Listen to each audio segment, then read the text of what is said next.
Pues muy buenas noches, amigos.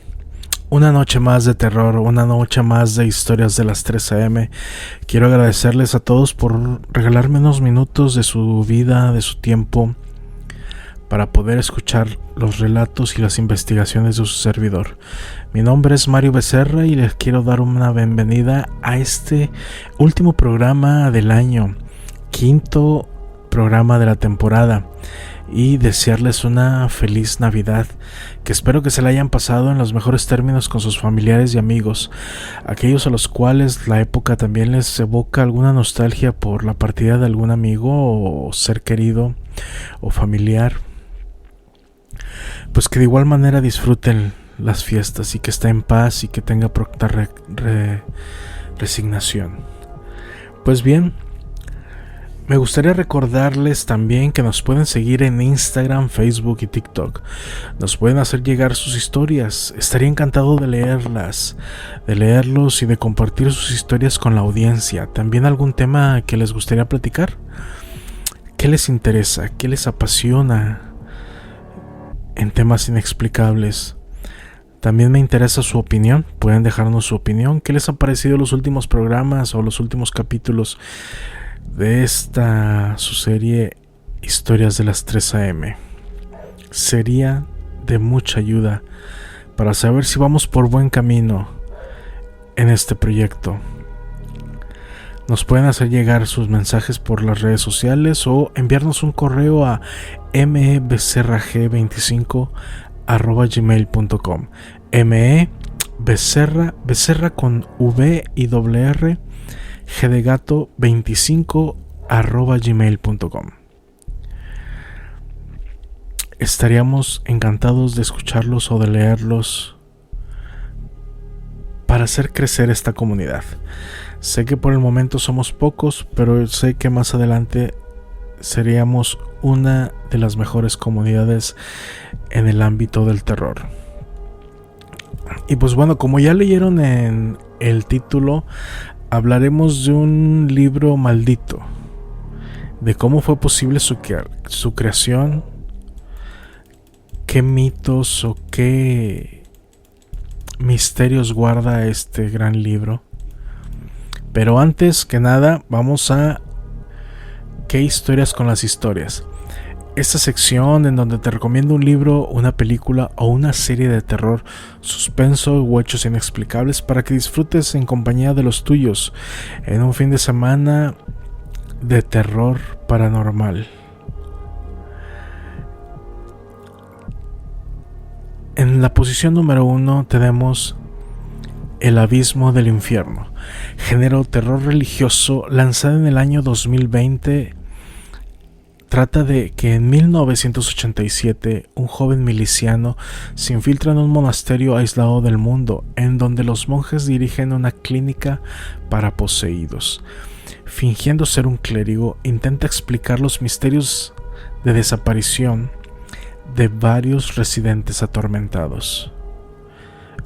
En el número 2, Midsommar, el terror no espera la noche, género terror y suspenso del año 2019. Trata de una pareja estadounidense que acude con unos amigos a Midsommar, el cual es un festival de verano que se celebra cada 90 años en una aldea remota de Suecia. Sin embargo, lo que parecían ser unas vacaciones de ensueño toman un giro macabro cuando los aldeanos los invitan a participar en sus perturbadoras actividades festivas. Y por último, Maleficio, género terror tipo documental. Vamos a ponerle así. Esta es como una película como la de Actividad Paranormal, La Bruja de Blair, todas esas que la protagonista o el protagonista siempre lleva consigo una cámara. Lanzada en este año 2022, este año que aún no nos deja. La pueden encontrar en Netflix también, y su sinopsis es: Lil Roman, una madre joven, transgrede un tabú religioso, el cual es un tipo de ritual en base a una identidad de nombre Madre Buda, así es como la conocen ahí, y queda maldita tras transgredir todo este ritual. 6 años después se ve obligada a afrontar las consecuencias de sus actos que ahora recaen en su hija. Chequenla, revísenla, está para ponerte los pelos de punta. La verdad, están increíbles estos 3 títulos. Tienen algo muy clásico, pero a la vez algo fuera de... algo fresco, algo que... propuestas nuevas y buenas, la verdad. Revísenlas. Y espero que estas recomendaciones pues las disfruten con sus seres queridos. Y a mi parecer son grandes películas, grandes títulos, que las disfruten. Pues bueno, ya entrando en materia, vamos a platicar de un libro. Un libro gigante, o así se le conoce, por su nombre, Codex Gigas. Es un libro increíblemente completo y complejo. Es un ejemplar único. Como dice su nombre, es el Codex Gigas. Es el gran libro, totalmente impresionante. Al menos compuesto de 320 páginas, 320 hojas. Pero no cualquier hoja, o no cualquier tipo de hoja. Puesto que sus medidas son, al libro abierto, 1 metro de ancho o de largo. Sus páginas miden entre 50 a 60 centímetros de ancho y 70 a 80 centímetros de altura, y con un espesor al libro cerrado de 30 centímetros. Al menos data del siglo XIII, a principios del 1200, con una edad aproximada de 800 años. Su contenido, al igual que su tamaño, no tiene antecedente ni mucho menos precedente. Sus hojas conformadas de piel de asno, de las cuales, para crear semejante cantidad de hojas, se necesitan alrededor de 165 asnos. En verdad, una brutal masacre de estos animales para la fabricación de este libro. Se le conoce como la Biblia del Diablo. Contiene el Antiguo y el Nuevo Testamento, un apartado con conjuros para ahuyentar a los ladrones, textos de medicina de la época y una peculiar imagen, la cual es la supuesta representación del mismísimo Satanás, en la página 209. Y a las espaldas de este dibujo, un dibujo de la ciudad de Dios, según las ideas judías. El punto es que tal vez su creador quisiese dejar un mensaje, el mensaje de que el bien y el mal siempre están en convivencia, siempre van de la mano. Está escrita con un tipo de caligrafía que no se usaba en ese siglo. Tendría 1 o 2 siglos sin usarse, obsoleta. Esta era la minúscula carolingia. Otro dato que lo hace especial es su forma de redacción, ya que no es una copia fiel de la Biblia oficial, pues en su redacción los relatos hay ciertas variaciones que no suelen ser importantes a primera vista. De todos modos, insistan a una comprensión contraria a lo oficial. Bien merecido, se le llama la Biblia del Diablo. También contiene una lista de personas muertas, encantamientos, curas medicinales y pues claro, conocimiento religioso. Es un ejemplar muy completo, extraño y fabuloso a la vez. Pero, ¿a quién le serviría toda esta información? Por su tamaño no es que haya sido un libro para consultas cotidianas, no es un libro de bolsillo, pues con casi 75 kilos de peso es verdaderamente difícil de manipular por una sola persona. La pregunta siempre sale a la luz es, ¿con qué motivos fue creado? ¿Será verdad la leyenda que se le adjudica a su creación? ¿Qué sentido tiene esa imagen de Lucifer o Satanás en pleno centro del libro? Y por supuesto, pues, su contraparte, la ciudad de Dios, a espaldas del diablo. Vamos con la leyenda.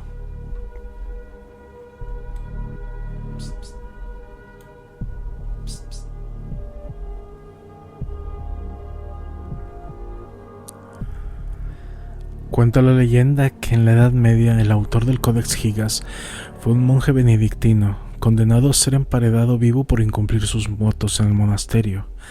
La historia dice que el pecado de este monje era la vanidad. Era vanidoso.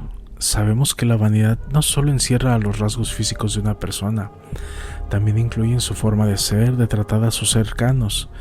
Tal vez este monje en su forma de pensar y en sí mismo, o la forma de tratar a sus compañeros en la abadía.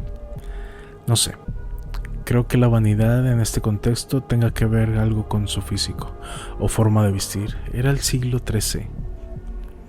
A este monje se le conocía entonces como Inclusus Hermanus o Germán el Recluso, el cual se encontraba recluido en una celda en el monasterio, en el centro de lo que hoy es la República Checa, en el pueblo de Poblíčich.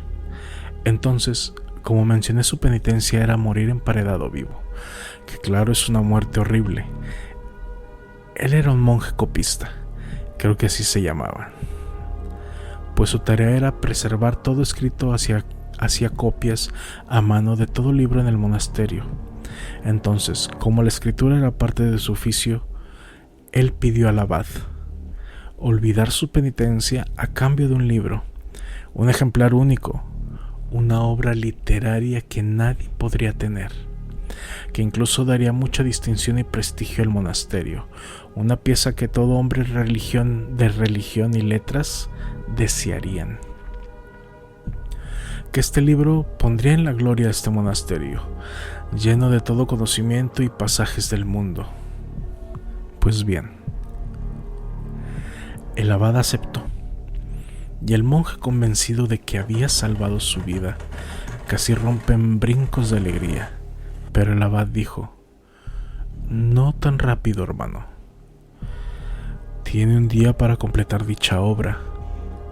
Él aceptó rápidamente, recogió sus materiales aunados a los que ya había en su celda, papiros, tintas y plumas de diferentes aves.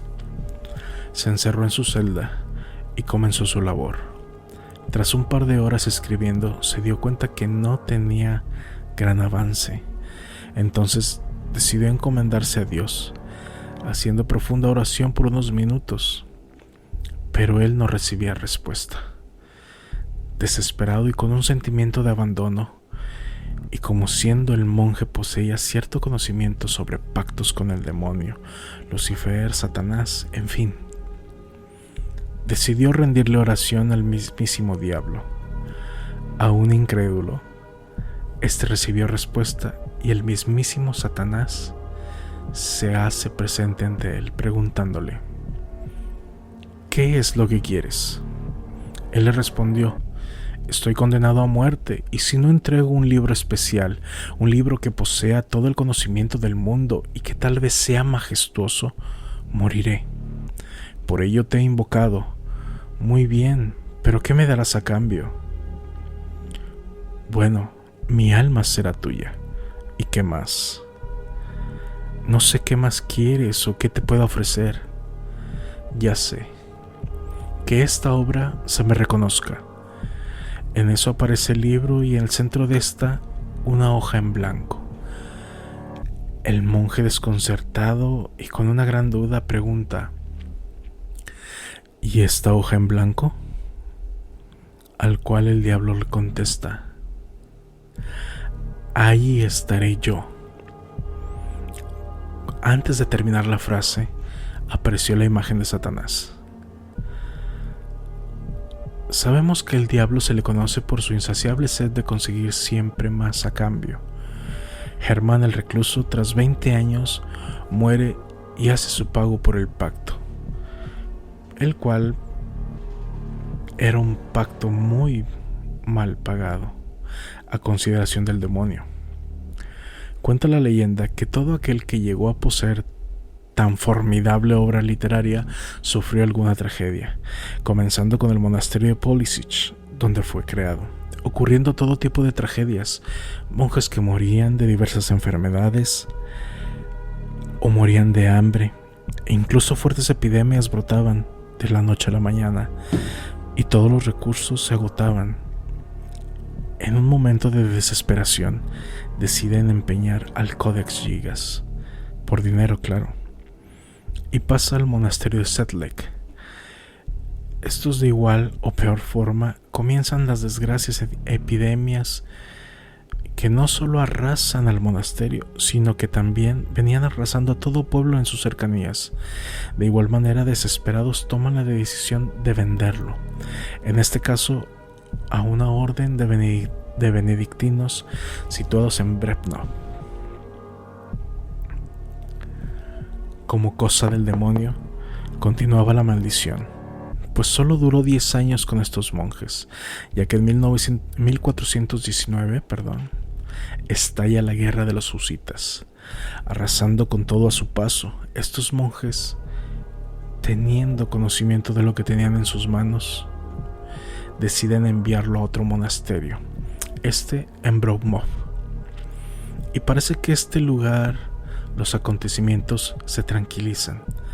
Los monjes de este monasterio, tras todo lo dicho antes del Codex Gigas y todo lo que se conocía alrededor de él, tomaban sus precauciones y encierran a este libro en un salón, una capilla, con cirios y diversos santos custodiándole.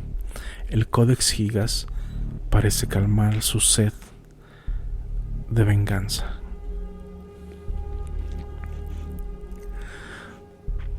Al saber de su existencia, el rey Rodolfo II se acerca al monasterio para pedir prestado el libro maldito. Y por decisión del abaden se le niega por 2 ocasiones, sin explicar el motivo de la negación. Al poco tiempo muere el abad, y el sustituto o nuevo abad, en una tercera petición por el rey Rodolfo, accede al préstamo del Codex Gigas. Claro que nunca fue devuelto, puesto que nunca fue la intención de devolverlo. Este rey lo mantuvo en su poder durante 16 años en un salón de su palacio, los cuales fueron suficientes para que el rey perdiera toda razón.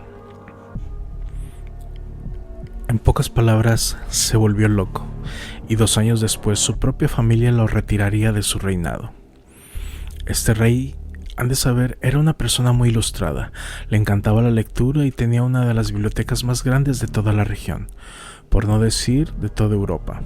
Y se sabe que el Codex Gigas compartió espacio con el manuscrito Voynich, los más altos escritos juntos. Bueno, tal vez ese manuscrito sea para otro episodio. Sus herederos de la corona no quieren al Codex Gigas. Ellos le temían, le tenían un pavor, porque decían que ese libro estaba maldito.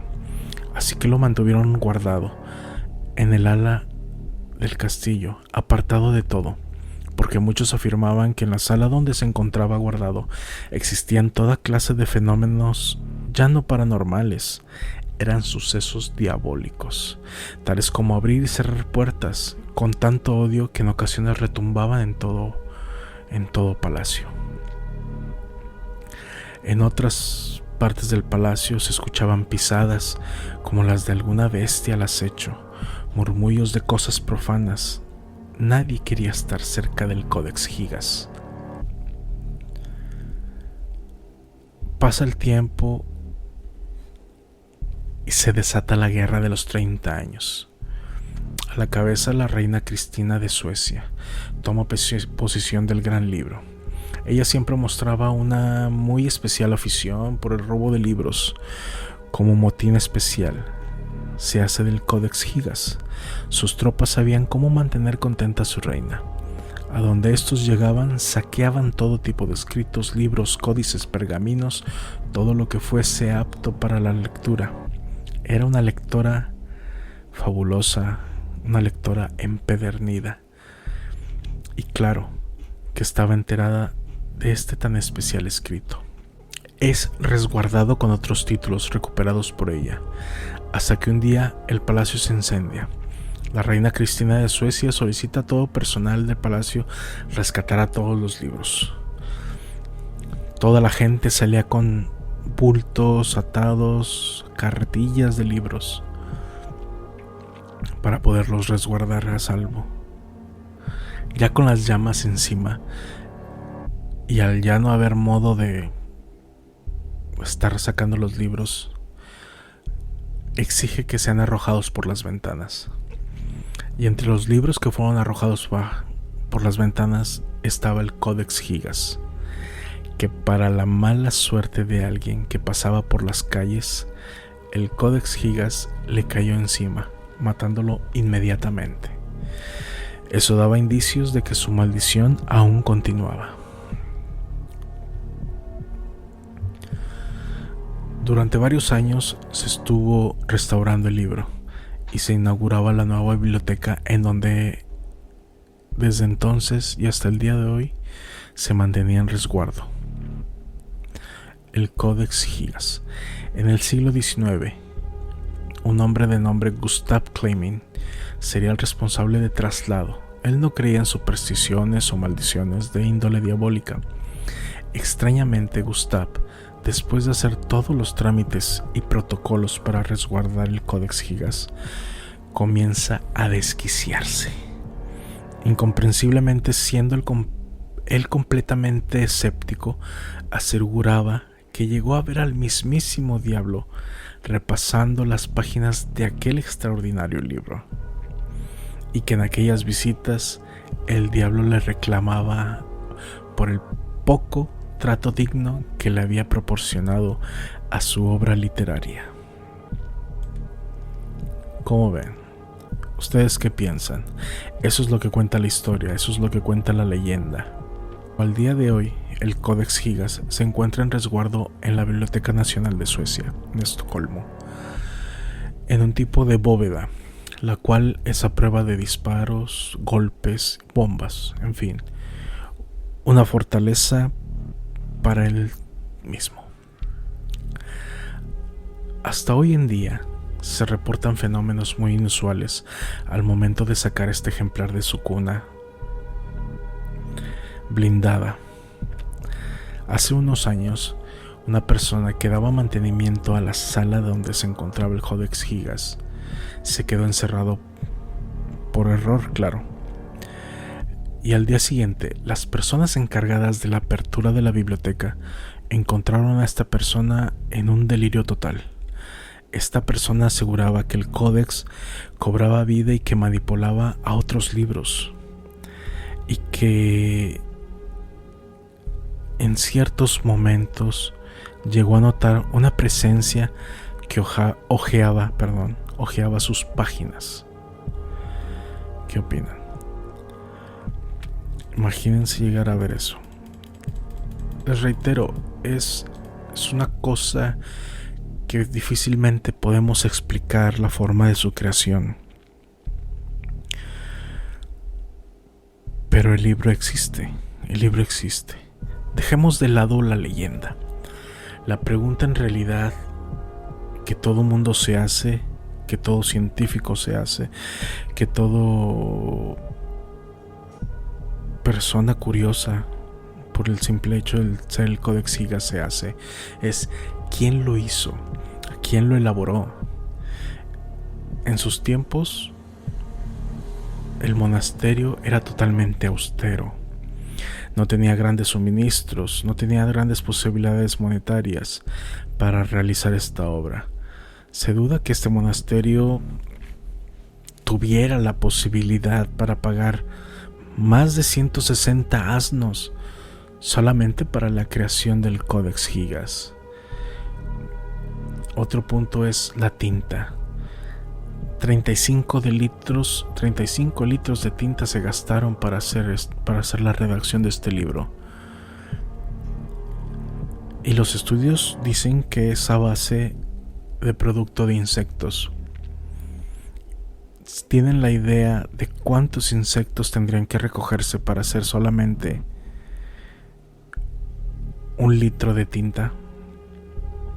Claro, pues tiene a lo mejor solventes o disolventes, no sé, agua, en fin. Pero para hacer específicamente los tonos, no hay variaciones en la tinta, en su composición. La tinta es la misma de cabo a rabo, de inicio a fin. Es la misma composición, en las mismas medidas. Y claro, pues fue hecha de una forma muy artesanal, pues si estamos hablando del siglo XIII.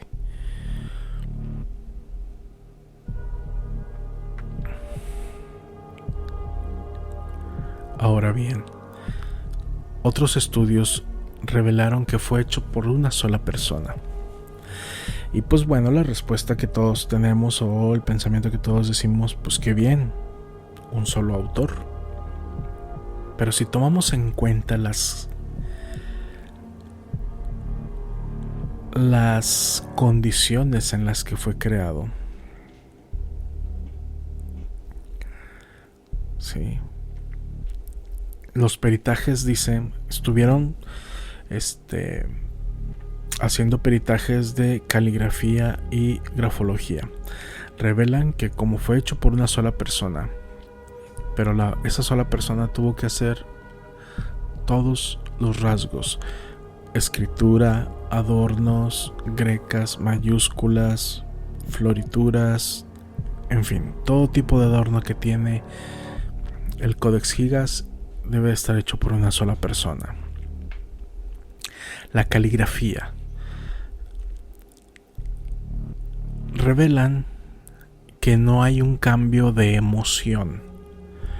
¿Qué quiere decir esto?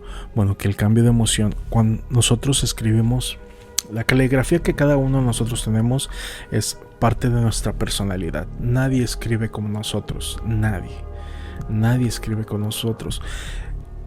E incluso hay variaciones, claro que hay variaciones, por ejemplo, con el estado de ánimo, el clima, las condiciones en las que estamos, en fin. Entonces, dicen los estudios que no hay un estado de ánimo cambiante en el libro. El libro se lee con el mismo estado, se escribe con el mismo estado de ánimo de pe a pa. Está escrito por una sola persona. Tiene la misma caligrafía. No hay envejecimiento de la caligrafía. ¿Qué es esto del envejecimiento de la caligrafía? Conforme nosotros pasan los años, vamos haciendo la letra de distinta forma. Aunque no perdamos la esencia o no se pierda la esencia, la letra viene siendo la misma o va cambiando en ciertos rasgos. Tal vez la inclinación, la rapidez, la fluidez, en fin, van cambiando esos rasgos.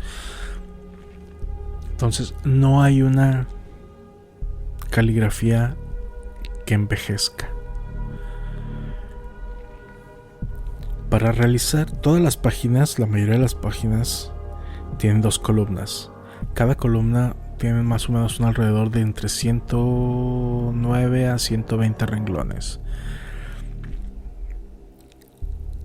Yo me quedé asombrado con los tiempos que se manejaban para hacer una sola página. Habría que hacer los renglones uno por uno a mano. Habría que hacer los márgenes.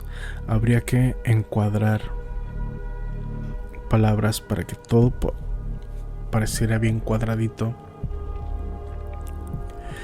Y solamente para hacer todo este trabajo, para redactar una sola columna de cada página, era un día. Si hacemos los cálculos, son 620 páginas. Por 2 columnas cada una, son 1200 y tantos de páginas. De columnas, perdón, sí. O de días, perdón. Estamos hablando de 4 años y cachito. Démosle una ponderancia de 5 años para crearlo. 5 años. Pero son 5 años en el que este monje no tuvo que haberse parado a comer, no tuvo que haberse parado para ir al baño, no tuvo que haber dormido, no tuvo que haberse distraído con otras actividades, que los cuales sabemos que todos los monjes tienen ciertas actividades que tienen que respetar día con día. Otro punto es que la persona que lo escribió tuvo que haber preparado la tinta, pero toda la tinta de un solo jalón. Una tinta en esa época, pues claro que no te iba a durar 5 años, por más mínimo tiempo que se haya calculado para hacer este libro. Tuvo que haber realizado tinta para, por ejemplo, pues en tandas de para 1 semana, 2 semanas, para que no echase a perderse la tinta, pues ya que es tinta orgánica.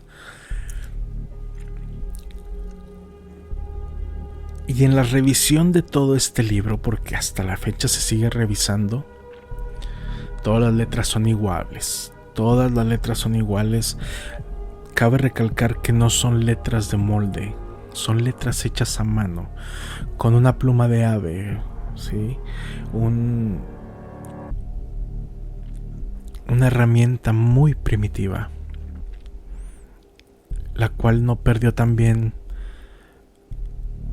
definición. En fin, son muchas cosas que por el paso del tiempo debía de haber cambiado, y son rasgos que debieron de haber cambiado, pero no, el libro está igual de pe a pa de inicio a final. Bueno, no me quiero alargar más, pero se calcula más o menos que este libro debió de haberse generado o debió haberse terminado en 30 años. 30 años donde un monje no envejeció, donde un monje no se enfermó, donde un monje no comió, no durmió, no tenía otra cosa más que escribir este libro. Me parece que es un libro imposible, es un libro increíble. Esa es la definición: imposible, increíble. Estamos hablando de que en ese entonces la esperanza de vida era aproximadamente de entre 40 a 50 años. O sea, sé que este monje tuvo que haber aprendido a escribir desde muy joven este tipo de caligrafía, la minúscula carolingia. Tuvo que aprender desde muy joven. Si hacemos cálculos, pues pudo haber empezado a escribir desde los 10 años para llegar a tener una vejez confortable. Se dice en la leyenda que cuando él lo crea, él tiene alrededor de entre 35 y 40 años, y él muere 20 años después. Murió a los 60, digámoslo así, 55, 60 años, un estimado. Y aprender una caligrafía que tendría 1 o 2 siglos de obsoleta es algo que de verdad tendrías que practicar desde muy joven para aprenderla y para tener la fluidez para llegarla a hacer y llegar a crear semejante obra literaria. Pues bueno, ahí les dejo los datos. Créanme que yo cada que veo este tema me quedo impactado, porque digo, ¿cómo puede llegar a haberse hecho? En verdad me entra la duda muy fuerte. Y digo, es verdad, o sea, no se puede llegar a hacer. Es un libro imposible. Pero bueno, déjenmelo en los comentarios, los leo. ¿Qué les pareció la leyenda? ¿Qué les pareció el tema de este Codex Gigas? Que es un libro tremendo, de verdad. Y los dejo a continuación con la leyenda del monje negro. Que la disfruten.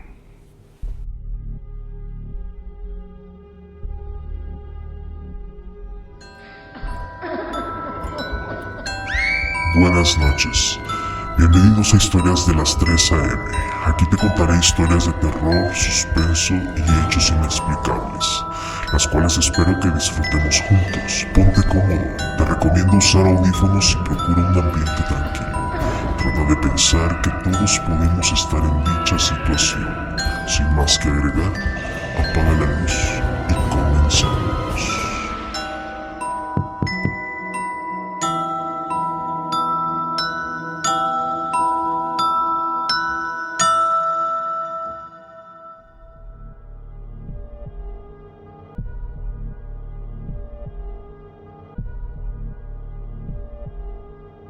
Andrés era un hombre de 35 años. No tenía esposa ni hijos, vivía solo. Decidió vender su casa y al comprar una nueva, encontró en las afueras de la ciudad una casa grande que se acomodaba a sus gustos y se encontraba apartada de todo bullicio urbano. Estaba muy emocionado y ese día se dirigió a su nueva vivienda, manejando tras 1 hora de vereda por una salida del camino estatal. Pasada la hora de camino llegaba a su destino. Era ya casi el anochecer, era la hora del ocaso. Entonces solo se encargaría de bajar las cosas de su coche. Al día siguiente se encargaría de dar una vuelta de reconocimiento. Esa noche, ya adentro comenzó a desempacar sus cosas. Eran alrededor de las 10 de la noche. De repente una figura negra rápida pasó tras Andrés, tirando un vaso de la mesa. Andrés volteó a ver qué había sucedido. Revisó por varias partes, pero no había nada, así que decidió no prestarle atención. A la mañana siguiente lo visitó un amigo llamado Camilo. Él y Camilo charlaban mientras daban una caminata por el pequeño pueblo. Se dieron cuenta de que era un pueblo muy tranquilo. Los vecinos eran más que nada gente disfrutando de sus jubilaciones. Sus vecinos más cercanos eran una pareja de unos 75 años de edad, y su finca se encontraba a unos 100 metros por un pequeño camino entre fincas. Él notó que la vecina, al verlo salir de aquella casa, esquivaba todo contacto con él, responderle el saludo o una sonrisa. Andrés creyó que tal vez no lo vería, y Camilo trataba de confirmar esa teoría, aunque eso no lo creía él. Ya de regreso, Andrés le mostraba su nueva casa a Camilo y le presumía una a una de las habitaciones de su nuevo hogar. Llegaron a una de las habitaciones, pero Camilo se quedó callado. Tenía una cara de angustia. Andrés le dijo: ¿te pasa algo? Respondió que no, nada. Solo esa habitación le ponía un poco nervioso. Al día siguiente Camilo le llama a Andrés por teléfono, preguntándole cómo había pasado esa noche y que le perdonara por lo que le iba a decir. ¿Qué pasa, amigo? ¿Qué me tienes que decir? Discúlpame, Andrés, pero no creo que te vuelva a visitar. El asombrado le pregunta: Espera, pero platícame, ¿por qué tomas esa decisión? Amigo, lo que pasa es que ese día que estuve en tu casa, algo presentí, algo de una forma que me daba mucha angustia, pero de igual manera no me hagas caso. Bueno, ok, Camilo, puedes venir cuando quieras para que te cerciores de que aquí no pasa nada. Camilo le había dicho que como que la casa tenía cierta mala energía, y durante la llamada por el teléfono le preguntaba: ¿no has escuchado ruidos por las noches? Andrés le respondió que no, que todo estaba muy tranquilo. Camilo cortó la llamada. Andrés revisaba su celular para retomar la llamada con su amigo, pero por ese momento había un fallo con la señal, y esperó al día siguiente para comunicarse con él. Se acostó para dormir, apagó la luz, pasaba la medianoche. Se comenzó a escuchar un canto poco usual, con una voz muy gruesa. Se escuchaban pasos cerca de su ventana, por fuera de la casa. Se asomó y afuera había una especie de monje, y era seguro que él hacía ese canto. Andrés no podía quitar la mirada de ese monje. De pronto se encendió la radio y, como cosa adrede, se sintonizaba una especie de misa, la cual lanzaba un salmo. El que habita al abrigo del Altísimo, sombra del Omnipotente, diré yo de Jehová: mi fortaleza mía, mi Dios en quien confiaré. Porque Él, de la trampa del cazador, de la peste destructora, con sus plumas te cubrirá, y debajo de sus alas hallarás refugio. Es su verdad.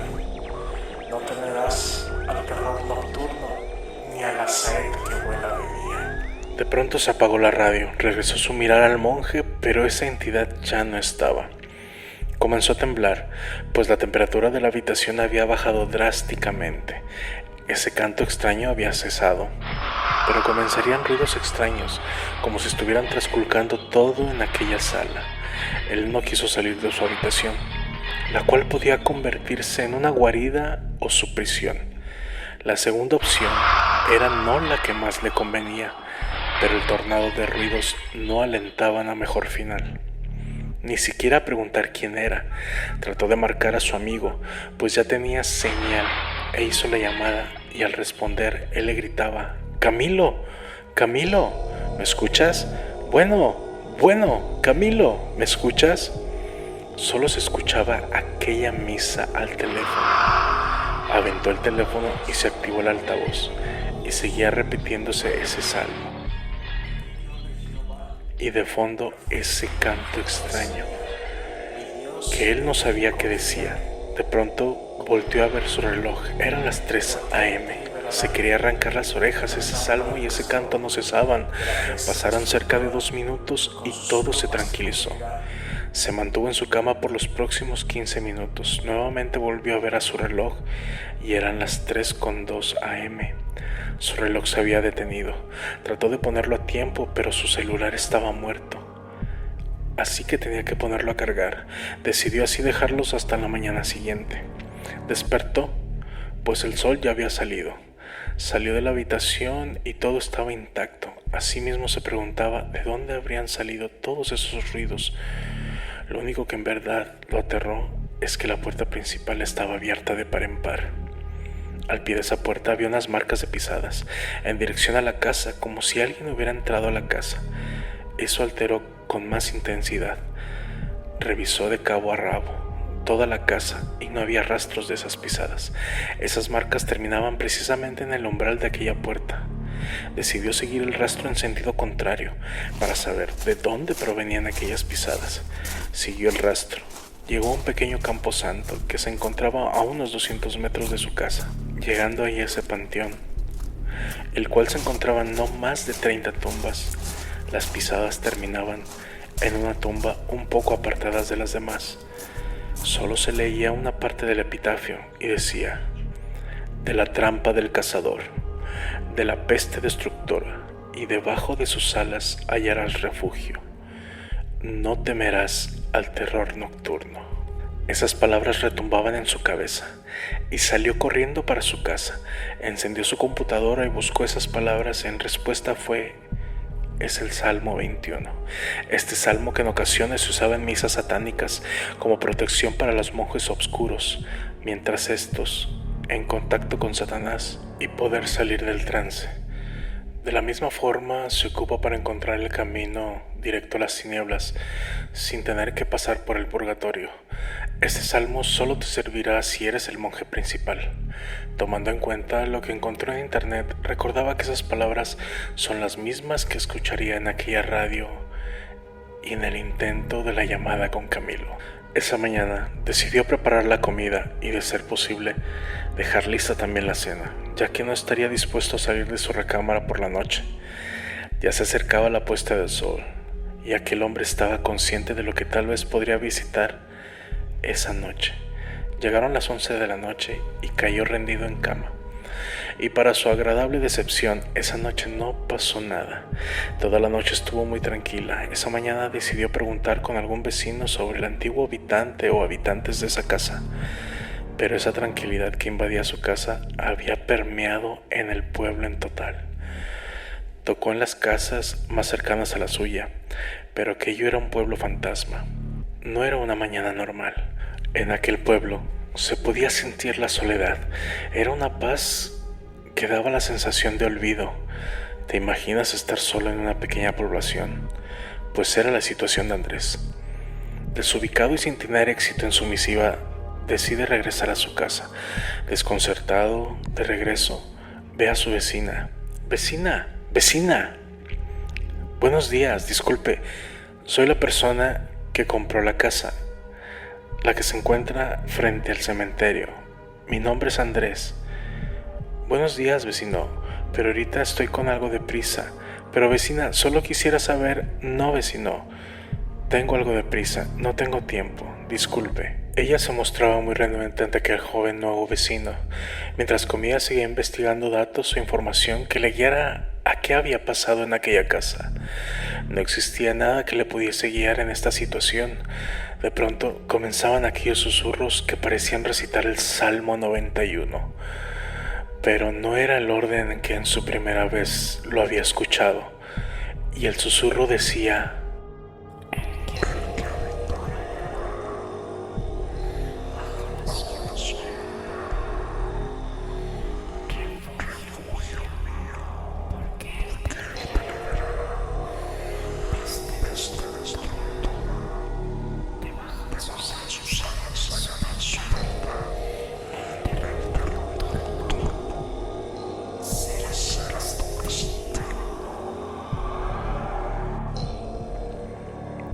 Ese susurro lo aterrorizó, y casi seguro él sabía que algo pasaría, así que él, estando asustado, logró dormirse aún así. Pero a las 3 de la mañana, la famosa hora de la muerte, algo le agarró el pie fuertemente. Andrés se despertó asustado y de un momento a otro una figura negra, como un monje, se le montó encima y comenzó a ahorcarlo. Andrés trataba de quitárselo de encima, pero era inútil. Trataba de no morir ahogado por ese espectro infernal. De pronto la figura del monje desapareció y Andrés no pudo retomar su descanso. En toda la noche se mantuvo en vigilia. En ocasiones se prendía la radio y sonaba aquel salmo. Se escuchaban los destrozos en la sala. Él, aterrado, no se podía mover en su cama. Fue su noche más larga de toda la vida. Al día siguiente, decidió ir a una iglesia para pedir ayuda. El sacerdote con todo gusto fue a su casa e hizo unas oraciones y le echó agua bendita. Andrés le agradeció y el sacerdote se marchó. Llegó la noche y Andrés estaba convencido de que ya no habría más cosas paranormales. Estaba viendo televisión y se comenzaron a escuchar unos pasos en el segundo piso. Andrés no podía creer que aún lo seguían atormentando. Incrédulo, veía cómo las escaleras aparecía aquel espectro que entre balbuceos le recitaba nuevamente ese salmo. Andrés gritó muy fuerte: ¡lárgate de mi casa! Y el monje se le acercó cara a cara y le susurró al oído: lárgate de aquí. Andrés no pudo conciliar el sueño nuevamente en toda la noche. Estaba muy asustado y angustiado por lo que pasaba. Al día siguiente decidió ir a casa nuevamente de sus vecinos para preguntar la historia de esa casa y quién llegó a vivir anteriormente allí. Tal vez fuera su semblante o la forma de súplica en la que Andrés trataba de hablar con su vecina. Ella tal vez se sintió con el compromiso de una buena samaritana y decidió platicarle. Le comentó: pasa, te prepararé un té. Creo que te veo muy alterado y un poco asustado. Se sentó frente a él en una pequeña sala de estar. Toma tu té, esto te tranquilizará. Gracias. Necesito que me diga quién vivía anteriormente en esa casa. Estoy desesperado. Van varias noches que no he podido conciliar el sueño porque hay una entidad que no me deja en paz. Le pedí ayuda a un cura de la iglesia y parece que eso solo empeoró las cosas. ¿Usted sabe algo? Se lo suplico. Ya no puedo más con esto. De pronto sonó su celular y como Andrés era un manojo de nervios, gritó: ¡ah! Le pidió una disculpa a su vecina y contestó el teléfono. Era Camilo. Bueno, Andrés, ¿cómo has estado? Me he tratado de comunicar contigo, pero me manda buzón y solo se escucha un rezo. ¿Qué es lo que está pasando? ¿Estás bien? Camilo, en un rato te devuelvo la llamada. Estoy con algo importante. Su vecina le preguntaba si escuchaba los rezos y él asintió con la cabeza. Ok, mira, yo he vivido aquí desde niña y esa casa se ha mantenido sola por más de 60 años. Mis padres decían que el dueño era algo extraño, que era una especie de brujo. Pero espera, esa casa no se ve tan descuidada para el tiempo que ha estado vacía. Sí, eso es lo raro. La gente dice que el antiguo dueño aún ronda por toda la casa. Mis padres nos decían que por la noche hacía unas misas satánicas y decía unos rezos como el que habita morará bajo la sombra, algo así. Dicen que vestía de monje, pero una noche murió de una manera extraña. Uno de los vecinos lo encontró en el centro del panteón. Los médicos forenses no encontraron razón de su muerte, solo que no tenía ni una sola gota de sangre, pero no mostraba ni una sola herida que haya provocado el sangrado. Los familiares decidieron enterrarlo justo en el cementerio de enfrente. Andrés pudo comprender todo al fin y decidió marcharse de esa casa. Fue a dormir su última noche a la casa. Se acostó en la noche. La noche estaba fría y venteaba muy fuerte. Andrés fue a cerrar la ventana y llegaron las 3 de la mañana. Comenzó a rezar porque sabía que era la hora de los sucesos. Esta vez los rezos eran más fuertes y después, desde su ventana, se veía un resplandor, como una fogata enorme. Andrés trataba de rezar más fuerte, pero los rezos del salmo se escuchaban aún más fuerte que él, como en coro por varias personas. En el panteón de pronto se abrió la puerta principal. Eso alteró más a Andrés. Trató de cerrar la puerta de la habitación, pero algo lo empujó contra el muro que hizo que perdiera la conciencia. Unos minutos después, Andrés recobra la conciencia. Al abrir los ojos nunca esperaría ver lo que en aquel momento estaba presenciando. Se repetía una y otra vez, círculos y círculos, cantos alrededor del fuego. Cada habitante de ese maldito pueblo, la vecina con la que había tomado el té, volteó a verle con una escalofriante sonrisa, y Andrés en el centro de ese ritual. De pronto, un golpe a la cabeza, y Andrés no volvió a saber de sí mismo. Al día siguiente, Camilo se presentó con la policía en la casa de Andrés, pero no encontrarían a nadie. Preguntaban a los vecinos por Andrés, a lo cual respondían que el joven saldría muy apresurado de su casa al atardecer. Hoy, en aquella población se puede encontrar la tumba de Andrés Uresti García, y en su epitafio se puede leer: el que habita morará bajo la sombra, refugio mío, porque él te liberará la peste destructora, debajo de sus alas hallarás su verdad, el terror nocturno será tu destino. Cerca de ahí se puede ver cómo a las 3 de la mañana un monje sale del panteón y entra a una casa. A las 3:02 viene de regreso. Es el monje negro.